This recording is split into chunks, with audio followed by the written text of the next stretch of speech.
कोई भी कांग्रेस का विधायक जब उनकी सरकार थी तब भी उन्होंने वहां के पिछले पड़ को दूर नहीं कर सके, तो आज विपक्ष में रहकर वे क्या अपनी भूमिका को निश्चित रूप से अच्छे से निभा पाएंगे?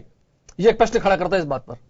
चलिए, हाँ गिरिराज जी। देखिए, निश्चित रूप से जो ये कह रहे हैं कि मंडल अध्यक्ष भारतीय जनता पार्टी का जो बात कह रहा है वो उसको ये ना बड़े हल्के तरीके से ले रहे हैं कि एक कार्यकर्ता की कोई ना हो सकता है उस पर विवेचन। अरे चुनाव के दौर में जब नामांकन पत्र भर दिया आपके उम्मीदवार ने, उस समय आप ही की पार्टी ने चिंता करें, सुनो तो सही, तो आप सुनो तो सही, आप सुनो तो सही, सुनो तो सही, आपके ना सुनो तो सही, आप सुनो तो सही। और आपके पास उम्मीदवार नहीं था, भारतीय जनता पार्टी जो कैडर की बात करती है, आपने आयात करके चुनाव लड़वा रहे हो, जीतने के सपने देख रहे हो, जनता आपके सपने धूमिल कर देगी, समझ गए ना, आपके सपने धूमिल कर देगी। हमारे उम्मीदवार नहीं मिला आपको धौलपुर के अंदर, आप आयात करके चुनाव लड़वा रहे हो और आप कैडर की बात कर रहे हो, आप कार्यकर्ता की बात कर रहे हो, आप कार्यकर्ता का गला घोट रहे हो, जीतने की बात कर रहे हो। कार्यकर्ता आपको सबक सिखाएगा, वहां का कार्यकर्ता बर्दाश्त नहीं करेगा।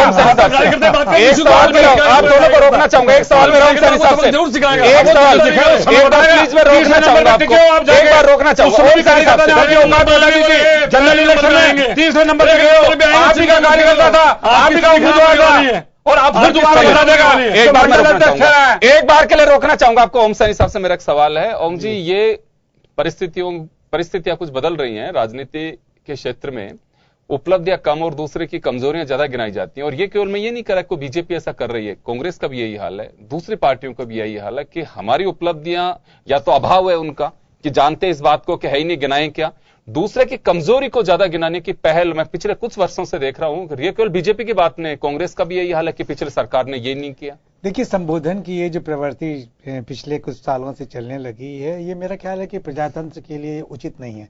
मेरा ख्याल है कि हम लोग इसी चैनल पर चर्चा करते रहें कि विकास की तो निरंतर होता है, कहीं धीमा हो जाता है, कहीं बहुत तेज होता है, कहीं उसकी अनदेखी होती है तो उसकी चर्चा होती है।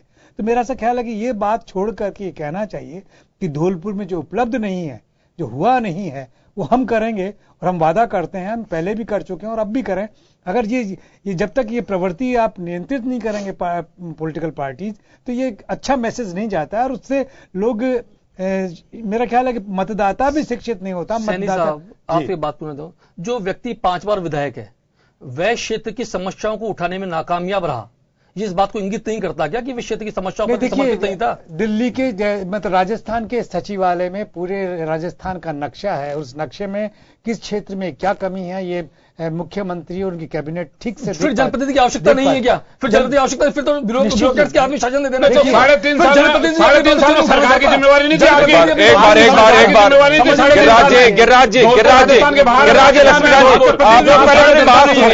एक बार आप पूरी बात सुन लीजिए। आप पहले पूरी बात सुनोगे, उसके बाद में बोलो तो ज्यादा ठीक रहोगे। आप समझने की कोशिश करिए। हमारे मुख्यमंत्री भैरव सिंह शेखावत भी रहे, अशोक गहलोत भी रहे, सदस्य रहे, वहां से रहे, और उसके बावजूद भी वो सब चीजें नोटिस नहीं हुई है, उन पे काम नहीं हुआ है। तो ये मेरा ख्याल है गोल्डन चांस है जिस पार्टी को ये मौका मिला है कि वहां से उनका उम्मीदवार खड़ा हो रहा है। राजाखेड़ा से भैरव सिंह जी वहां से रहे और धौलपुर में ही आता है। ऐसी स्थिति में मेरा ख्याल है कि इस प्रवृत्ति को रोका जाना चाहिए। मुख्यमंत्री जी का गृह जिला है। संबोधनों में मतलब सर्वजन का विकास वाला जब बात होती है, ये देखिए चाल चरित्र और चेहरा बदलने की बात वर्तमान में मेरा ख्याल है कि भारतीय जनता पार्टी नहीं की, तो आपका चाल चरित्र चेहरा बदल जाना चाहिए। और राजस्थान का नक्शा आपके सामने है, मुख्यमंत्री की जो वर्तमान मुख्यमंत्री है उनकी जिम्मेवारी की अगर वहां कुछ नहीं हुआ है तो करे। उनका गृह जिला है मुख्यमंत्री जी का, नहीं वो गृह जिला भी है और आपकी जिम्मेवारी भी थी साहब, आप अपनी जिम्मेवारी। हम तो पहले कह रहे हैं कि आजादी के इतने साल बाद में जहां वहां पे अगर चंबल बहती और पीने को पानी नहीं हो, तो मुझे लगता है कि इतने सालों बाद बड़ा दुर्भाग्य उस क्षेत्र का है कि वहां पे विकास किसी ने किया नहीं, सिर्फ वहां के मतदाता का दोहन हुआ है विकास के नाम पर, उसे केवल लॉलीपॉप पकड़ा गया है। जो मुझे लगता है कि वहां का जो मतदाता बहुत समझदार है वो और अपने मताधिकारी का पूरे आईने में सतोल करके और तराजू है उसके पास में, देखेगा सारी बातें, तब वोट कास्ट करेगा। और यही डेमोक्रेटिक ब्यूटी भी है। तो गिरिराज जी, केवल बीजेपी 3.5 साल से, पिछला वसुंधरा राजे का कार्यकाल हो चाहे भैरव सिंह शेखावत जी का कार्यकाल हो, इश्यू ये नहीं है। सवाल यह है कि वर्षों से किसी ने भी इतना नहीं संभाला धौलपुर को जितनी जरूरत थी। वहां पे बहुत सारी चीजें हैं, उसके बावजूद भी या तो डकैतों का आतंक रहा तो विकास पे भारी रहे थे। इसका मतलब जो चुनी सरकारें उनके आगे बिल्कुल नतमस्तक रही। कोई तो ऐसी वजह है कि धौलपुर उपेक्षित रहा है। बेशक दावे कुछ भी ठोके जाते हों, लेकिन हकीकत में आज भी उपेक्षित है धौलपुर। नहीं, निश्चित रूप से योगेंद्र जी, आप जो बात कह रहे हैं कि धौलपुर उपेक्षित है, विकास एक निरंतर सतत प्रक्रिया है। जब वहां से कांग्रेस के विधायक लगातार जीतते रहे हैं तो जनता ने मैंडेट दिया है, तो इसका मतलब कहीं ना कहीं जनता का काम और जनता का विकास तो हुआ, जित लेवल पे होना चाहिए, हो सकता है उस स्तर पे नहीं हुआ, लेकिन विकास हुआ जब तो लगातार कांग्रेस जीती रही। और पिछली बार जो है, ये तो धौलपुर वो जिला है जहां से आपने सही कहा कि भैरू सिंह जी शेखावत भी प्रतिनिधि कर चुके हैं, जो राजस्थान के मुख्यमंत्री बने। और अभी वर्तमान में जो 3.5 साल से सरकार है, मुख्यमंत्री जी का खुद का गृह जिला है, उसके बावजूद यदि उपेक्षित है, विकास नहीं है, तो सारा दोष कांग्रेस के ऊपर मत देना, यह कहां तक न्यायोचित है। अगर गृह जिला है तो सबसे पहले अपने आदमी अपना घर देखता है, अपना गांव देखता है, अपना मोहल्ला देखता है। और पूरे प्रदेश में जहां विकास की बात हो रही है, जहां विकास की गंगा बह रही है, गरीब के हित का काम हो रहा है, और फिर उसके बावजूद धौलपुर के उपचुनाव के लिए यह कहें कि साहब कांग्रेस की जिम्मेवारी थी, वहां शर्मा जी एमएलए रहे, उन्होंने विकास नहीं किया। तो आपके 3.5 साल से सरकार है, 2.5 साल से मेंबर ऑफ पार्लियामेंट है, प्रधानमंत्री जी का नारा था कि हर सांसद गांव को गोद ले। इसीलिए गिरिराज जी कह रहे हैं कि संबोधनों की प्रवृत्ति बदलिए और कम से कम राजस्थान से इसकी शुरुआत निश्चित रूप से होनी चाहिए।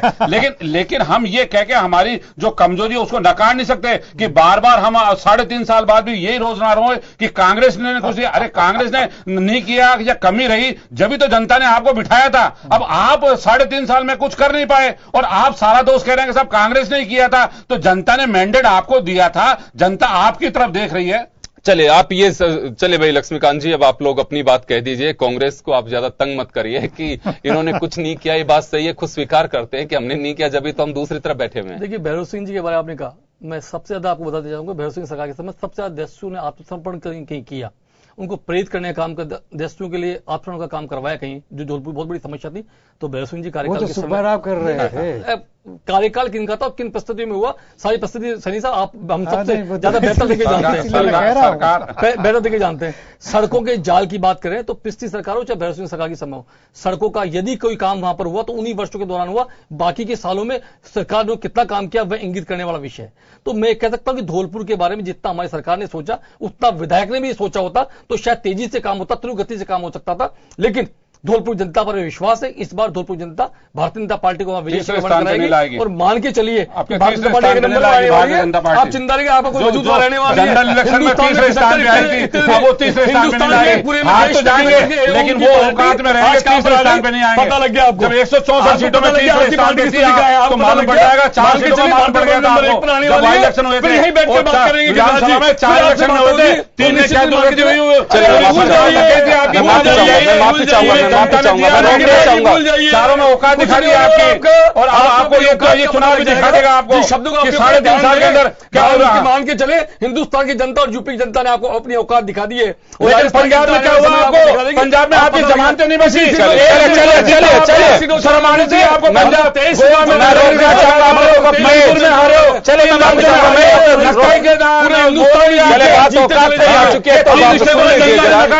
चल पड़ा है 3 स्टेटों में, जनता ने आपको रुकने वाला नहीं है। 3 राज्यों में आपकी नीतियों के आपके खिलाफ वोट पड़ा है। गिरिराज जी देखिए, औकात की बात आ गई है। औकात तो देखिए मतदाता है। चले उत्तर प्रदेश उत्तराखंड में अगर आपने औकात दिखाई तो पंजाब में आपको औकात दिखा दी गई। वो ये मेरे को लगता है कि ऐसे औकात की बात नहीं होनी चाहिए। औकात तो कोई वो मुझे लगता है कि गलत शब्दों का आप लोग प्रयोग ना करें और एक स्वस्थ बहस होनी चाहिए। खैर चलिए, धौलपुर में जो भी होगा वो काउंटिंग जिस दिन होगी उस दिन पता चलेगा। लेकिन फिलहाल तो एक आ जा सकता है कि रोचक मुकाबला होगा। बीजेपी ने प्रत्याशी अपना उतार दिया है, कांग्रेस अपना उतार के नामांकन करवा देगी, लेकिन दोनों के सामने बड़ी चुनौती होगी। सहज ये चुनाव किसी के लिए भी नहीं होगा और इंतजार करिए, जैसे जैसे घड़ी से नजदीक आएगी आप तक जरूर कोशिश करेंगे कि वहां के हालात भी आपको दिखाएंगे, साथ ही राजनीतिक दलों की स्थितियों से भी आपको अवगत कराएंगे।